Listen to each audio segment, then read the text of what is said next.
Hello, magandang araw mga kapistolero. Sana nasa mabuti kayong kalagayan. Welcome back po sa aking channel. Last time napag-usapan natin about illegal possession of firearms. Ngayon naman, ang pag-usapan natin ay ang permit to carry firearm outside of residence o yung tinatawag natin PTC-FOR.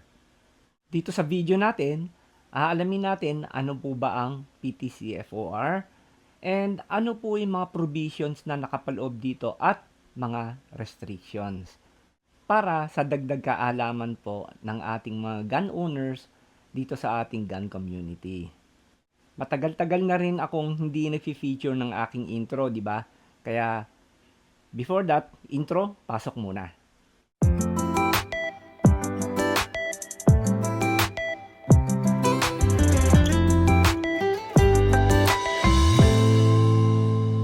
Okay, balik na tayo. Una, alamin po natin, ano po ba ang PTC-FOR? Ang PTC-FOR ay ini-issue ng Chief PNP o ang kanyang duly authorized representative sa isang qualified individual upang mailabas yung kanyang baril outside of residence o sa labas ng kanilang tahanan. Lahat ba ay pwedeng makakuha ng PTC-FOR? Opo, pwede po. Pero kailangan ma-meet nyo muna po yung mga requirements. Kasi sa pagkuha ng PTC-FOR ay kailangan ng threat assessment para patunayan na may threat ka talaga sa buhay mo. Ngayon, may mga exemptions sa pagkuha ng threat assessment. At ito po yung mga yan. At ngayon, pag-usapan naman natin yung mga provisions at restrictions na nakapaloob sa loob ng PTC-FOR. Saan ba pwede nating dalhin ang ating mga firearms kapag meron tayong PTC-FOR? Naririto rin po yung mga listahan. At narito rin po yung mga ibang restrictions.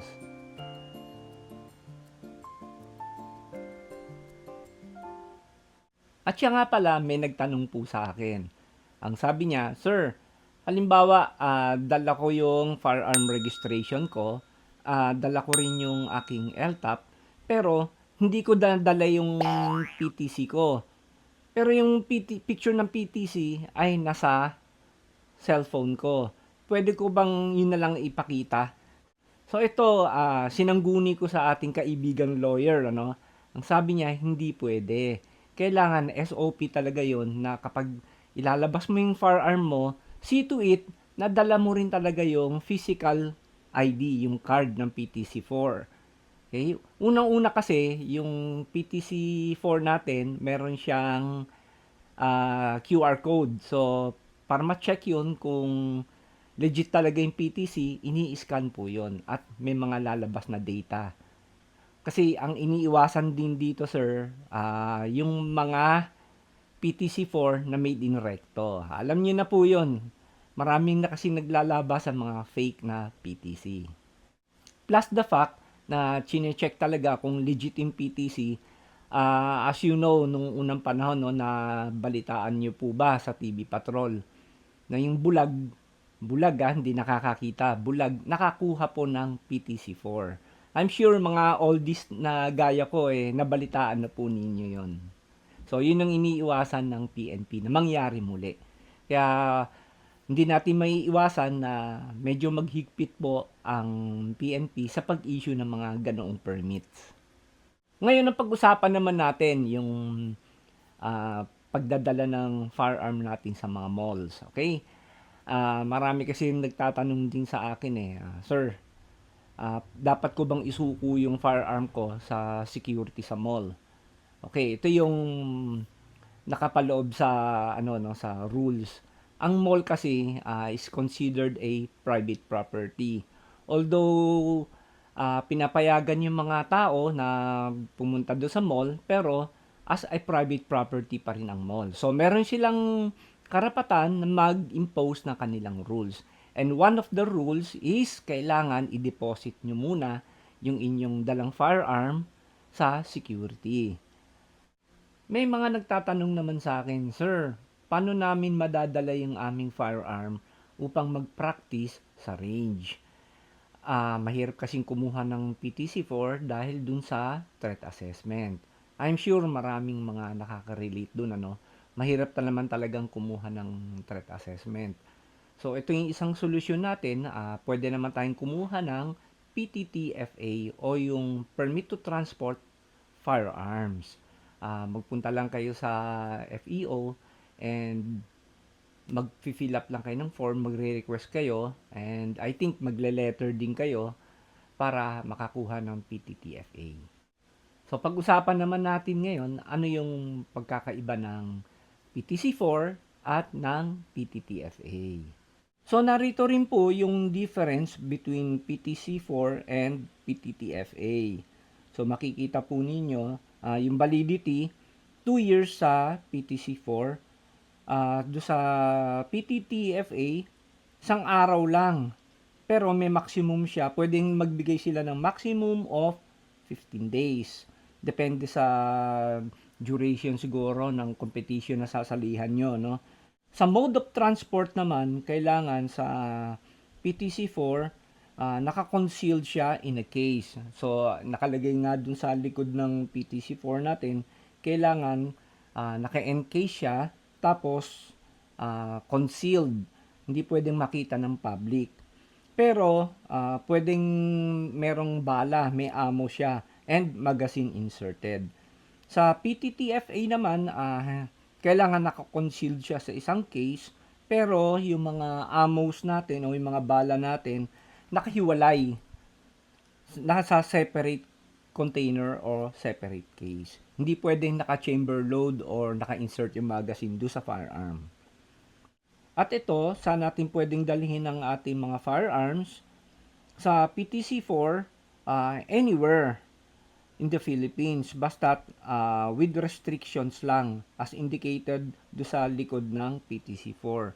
Meaning, do sa restrictions, hindi natin pwede siyang dalhin sa mga amusement parks, yung mga ganon, sa church, etc. Tapos do sa PTTFA, pwede nyo lang dalhin dun sa destination na naka-indicate dun sa PTTFA. So, pwede rin siguro anywhere in the Philippines, hindi ko lang nailagay dito, basta nakalagay dun sa destination, naka-indicate dun sa application form, yung destination ng inyong firearm. Gusto ko lang i-share sa inyo yung pagkuha ng PTC4 or Permit to Carry before do sa Republic Act 10591. So, yun yung mga time na nasa year 2008 hanggang lumabas yung RA 10591. Before, madali lang talagang kumuha ng PTC4. Dati, ang pagkuha ng PTC4, hindi nyo na kailangan ng threat assessment. Pero yung validity, 1 taon lang. Ngayon kasi 2 years na, di ba? And mas mura, much cheaper talaga kasi ang alam ko dati lang mga nasa 2,000 tapos nag-increase ng 2,500. I'm not sure, sige, paki-comment na lang yung mga old-timer shooters na kagaya ko. And easier to apply, makukuha mo agad within the day yung PTC4. At pati na rin yung Permit to Transport Firearm, yung PTTFA. Mas madaling mag-apply kasi pwedeng tapusin ng isang araw yun eh. Mailalabas agad nila yung permit to transport. And ito yung maganda, yung validity period, good for 3 months na yung PTTFA po ninyo. Tapos yung destination kung saan nyo pwedeng dalhin, pwede nyo pong itong dalhin sa alinmang PNP accredited firing range. Meaning kahit sa buong Pilipinas nyo na dalhin, basta PNP accredited firing range po yung pupuntahan po ninyo. And dagdag ko na rin, although hindi ko na ilagay dito, no, yung halaga, yung presyo, I think mas mura talaga siya kasi dati nasa 400, I think sa 400, 500 mga ganun no. And tapos yung mga rifle, yung mga 5.56 namin, nai-apply din namin ng PTTFA yon. Good for 1 month lang siya at nasa mga 800 pesos siya. O comment down below sa mga fellow shooters ko na seniors. And as usual, sana meron po tayong natutunan sa video kong ito. At feel free po na mag-comment sa aking comment section. At maraming salamat mga kapistolero sa pagsuporta po ninyo sa aking channel. Sa YouTube ko, malapit na tayong mag 10,000 na subscriber. Konting kembot na lang.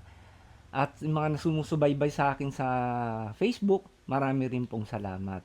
At as always, konting lambing po sa mga hindi pa po nakakapag-subscribe sa aking YouTube channel, paki-subscribe na lamang po. Para makagawa pa rin po ako ng mga educational content na gaya po nito. Marami pong salamat muli sa panonood ng aking mga video. And lagi ko pong pinapaalala sa ating mga nasa gun community, be a responsible gun owner, and to God be the glory.